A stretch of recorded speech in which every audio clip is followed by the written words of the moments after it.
Hey guys, sorry I haven't checked in. I told you guys I had that training today, and I did, and it was so much information. My brain was like, but I have another one next Wednesday, so we'll see how that goes. I'm heading home. I'm probably gonna order pizza because, as you can see, it's dark. It's already too late to be cooking. But tomorrow I'm off. I'm heading into the city. I'm gonna take you guys. We'll probably see a couple of things before heading down. I've been trying to do like a makeup look in the morning so you guys can see me getting ready, and then, you know, my actual stuff. Let me know if you like the makeup looks in the morning, or you just want to see like vlogging style. So let me know down below. I'm probably gonna not have anything for today. I'm sorry, but tomorrow is Vlogmas day 11, and we'll be heading into the city. So that should be fun. See you then. Hey guys, welcome back to Vlogmas day 11. I'm getting ready to head into the city. I'm making some coffee. I'm just wearing like a hoodie, some distressed jeans, and my sneakers. Nothing crazy. I'm about to do my makeup and then comb my hair, but I need my coffee. So I'll see you guys in the beauty room.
Okay, so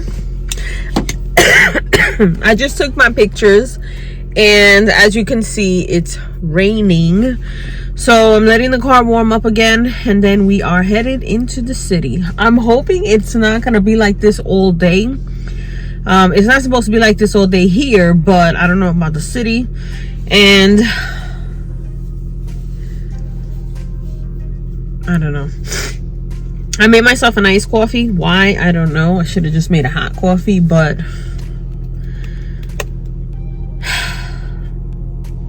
I'll see you in the city.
Driving in the city. I gotta find parking now, which I feel like it's the worst thing when you have to do is find parking. And, you know, there's always a dumbass that doesn't see a stop sign and stop. So this part here is a little tricky because you have to deal with the dumb people that drive in the city and not get your car hit. And then finding parking is another. So that's what I'm gonna do. I'll see you in a bit. So it's still raining. It looks pretty ugly out. I don't know that I'm gonna go anywhere. So I feel like these two Vlogmases might be just makeup looks, but it's ugly. And look at these little cop cars. They look like toys. Like, really? What the hell is that? So we're gonna order some food, and then if I don't see you later, then I'll see you tomorrow. But because of the weather, not much going on today.